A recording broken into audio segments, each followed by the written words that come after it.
You know that feeling you get? The moment of bare, raw instinct that comes into play at least once in every human being's life, where the hair on your neck and arms stand up, and something inside of you screams to get out of your current situation. You might look in every direction just to see what tiny voice is screaming at, but most people are either too late or too smart to see what's giving them that feeling. I felt the vibration as I slid the miniature tablet I call my phone out of my pocket, the screen lighting up as if the device itself were excited to see me.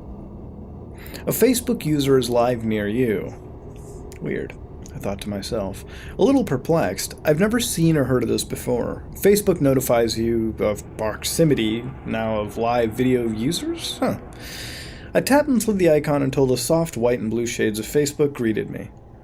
The inside of the hospital I worked at, quickly setting the scene for a couple of midnight skaters, showed off their friends in the ER after failing some new trick they'd been trying.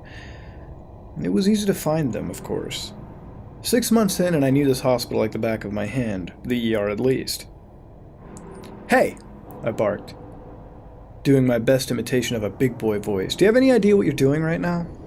I softened my voice a bit as I approached these kids, seeing them lower the phone but keeping on with their careless expressions. "What's the issue, man?"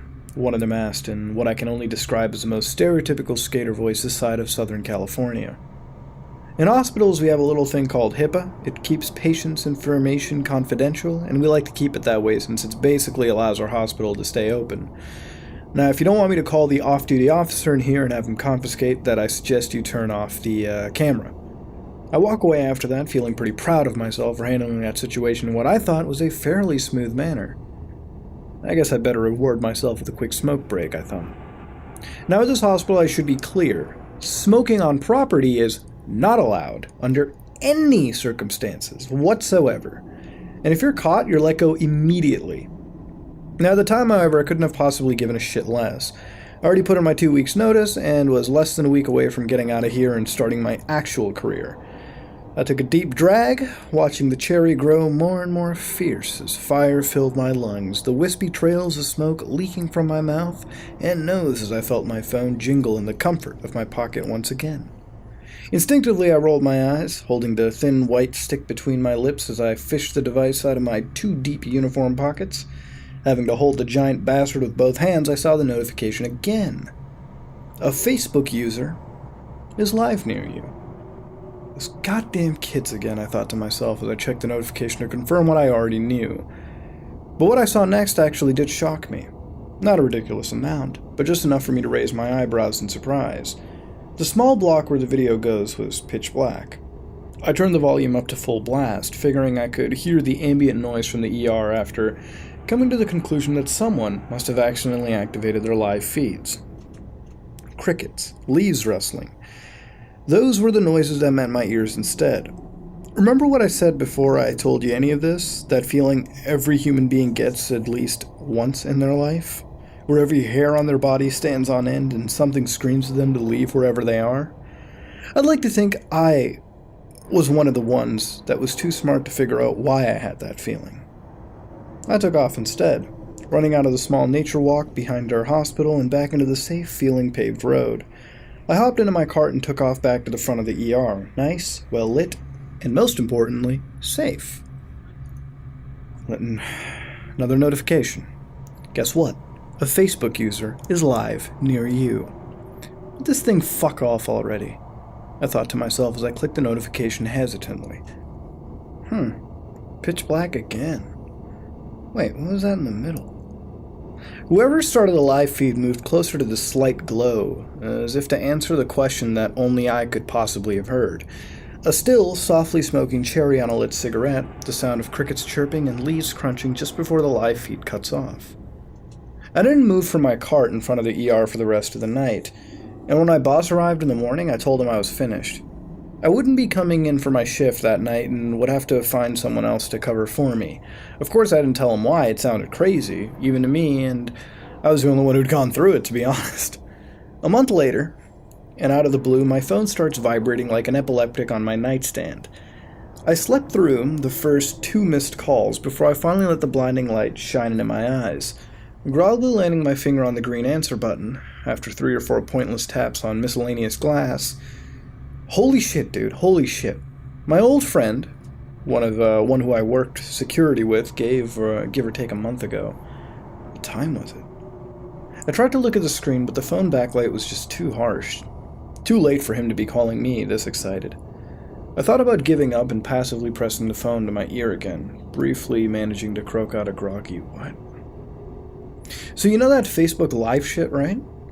I noticed something I hadn't before as my heart dropped into my stomach. This lump instantly filling my throat. His voice was shaking. He wasn't excited. He was actually shocked. Scared? Yeah, why?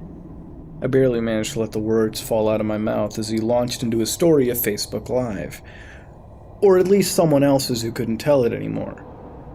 Pete, the new guy we hired, we finally let him go out on his own about a week ago, and I guess he was out at the smoke spot, back in the nature trails beyond the hospital. I got a weird notification on my phone about someone being on Facebook Live while I was in the office, but it was just some feed of black goddamn nothing. So I closed it out and went back to YouTube. That's when I got another notification saying the same thing, and like the curious idiot I am, I clicked on it, but this time it just was weird and different. I noticed this name in the corner, and saw it was Pete, but it was weird. It was like he wasn't meaning to go live, but he was just using his phone as a flashlight. I barely saw the guy hiding in the trees until he jumped on this kid. Man, holy shit, he moved so quick. I heard Pete scream, and the feed didn't end. The phone fell on the ground and just stayed there, pointing up at the tree branches. There was no way in hell I was going back there without the police, but by the time they got there, Pete wasn't there. He was long gone. All they even found was his phone. Oh, I hung up, blocked his number, and installed the Facebook app right there on the spot, ensuring that I'd never get another Facebook Live notification again as long as I carried that stupid-ass glass box. That, Reddit, is why I'm here now. It won't stop, and I really don't know what to do. See, I factory reset my phone and deleted every little thing that had to do with Facebook's corporation. Will you please tell me how to stop getting the notification on my screen? Even now, the phone is buzzing in my hand. A Facebook user is live near you.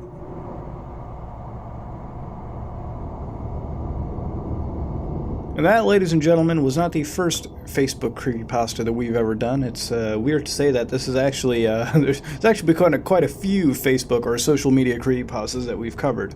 And the reason why this one was a little more intriguing to me was because recently Facebook has been onto the target for a lot of creepy stuff actually happening on their website. Creepy by I mean that a little risque, illegal material has actually been surfacing on their website.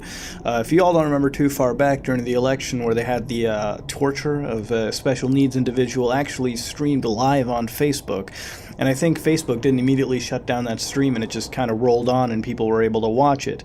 Add to the fact that you were able to see suicide and, weird things like that, really depraved, dark stuff, all streamed for your viewing pleasure over their mobile platforms, over their many platforms. Facebook Live is becoming a real major thing. A lot of people are getting into it, and a lot of these social media services have now offered live streaming services. Instagram does it, YouTube itself does it right through their application, mobile, Twitter itself, I believe, does it now through another application, and so on and so forth. So this kind of stuff is taking on, a lot of people are really using it. Me personally, I've never gotten the notification of Facebook Live users going live near my area. It's probably because I don't really have Facebook's notification settings to have complete command over my phone. If I did allow that, I would go mentally insane, hearing all the dings that would go off. And frankly, I hate going onto Facebook in general because of the dark, depraved clickbait that exists on that platform. But regardless, Facebook Live notifications, I can't confirm if they're a real thing or not, but some people tell me that they are, and I'll probably go with that. And I myself have never personally experienced it pop up, mostly because I don't think anybody really uses Facebook Live in my area. But say, for example, a Facebook Live user does go near in proximity to you and you have your location services on, you'll be notified that somebody else is streaming quite next to you. And hey, maybe you can go and stream snipe it, I don't really know. But the thing is, this kind of stuff really does happen. So this creepypasta obviously goes on to our protagonist who works at a hospital late at night at the ER. Usually a pretty boring job, as all night shift jobs can really be. And hearing that people are going Facebook Live near you, typically starting off with a bunch of kids who are streaming near you, possibly breaking some hospital rules while you yourself are, starts off with some nice irony, I guess you could say. But regardless, It starts off pretty slow. It starts off normal, but then as you go on forward and forward, it kind of jumps to Facebook Live users streaming from a nature trail behind them in these dark, dark woods. And that might be creepy enough. I wouldn't go into the dark woods at night, especially if somebody is live streaming in the woods. And it turns out the live stream is just nothing. Crickets chirping, all that kind of stuff. Turns out that our protagonist was smart enough to not be like any 80s movie cliche and actually walk into the horrible, horrible death that they could have potentially walked into, and decides to say no, avoid that, take their week early and go off and start off their career path in another way. Now the thing is that the replacement to this person comes out and tells us that through a call, somebody has unfortunately gone missing through this Facebook Live user. Now the thing is that I would normally write this off, but considering how real this could actually end up being, I wanted to make a story about it. I wanted to really read this one and bring it to you, bring it to all your attention, because it's something that does kind of hit close to reality, considering the kind of depraved stuff we've already seen happen on live streams before across numerous platforms. Could somebody go missing? Could somebody be attacked on a live stream? Absolutely. Could somebody go missing through it? I don't know. At the end of the day, it's kind of one of those weird cold cases that kick up, I guess you could say. And the thing is, it is close to reality. And that's why a creepypasta like this really does work very well. Again, creepypastas are nothing more than internet campfire tales. And at some point you have to suspend your disbelief. But here, you don't really have to suspend your disbelief either. We live in a world where this kind of stuff can actually happen. I'm not saying that to scare you or anything. Take my advice, don't walk into the woods at night if somebody's streaming close by. I'm just saying, watch out for yourself, right? But with this story provided, it kind of gives you an interesting look at what could potentially happen. Now, of course, like all Reddit creepypastas, this is written in a post format to a lot of people to answer a question at the end. And I think this person really did answer their question. Just wipe your phone, you'll stop getting Facebook notifications. I think that part is a little, off the walls. I mean, I'm coming from a technical background, so I'm saying once you wipe a phone, you really shouldn't be getting any Facebook notifications unless you yourself went back to that realm, which I would strongly advise away from, especially after what you've just witnessed. But as all creepypastas, I'd like to ask you, what would you rate this and what would you change to make it better? What do you think about the Facebook Live streamers that happen to stream people's disappearances? Could it be something you end up seeing? Maybe we all end up seeing? I don't know. We've seen weird shit kick off on this platform, and, unfortunately, it seems like it only will be just a matter of time. If you like what you saw, please like, comment, and subscribe. Dislike it if you dislike it. This has been another episode of Creepypasta as part of Haunted Gaming. This is me, Mudahar, and I am out.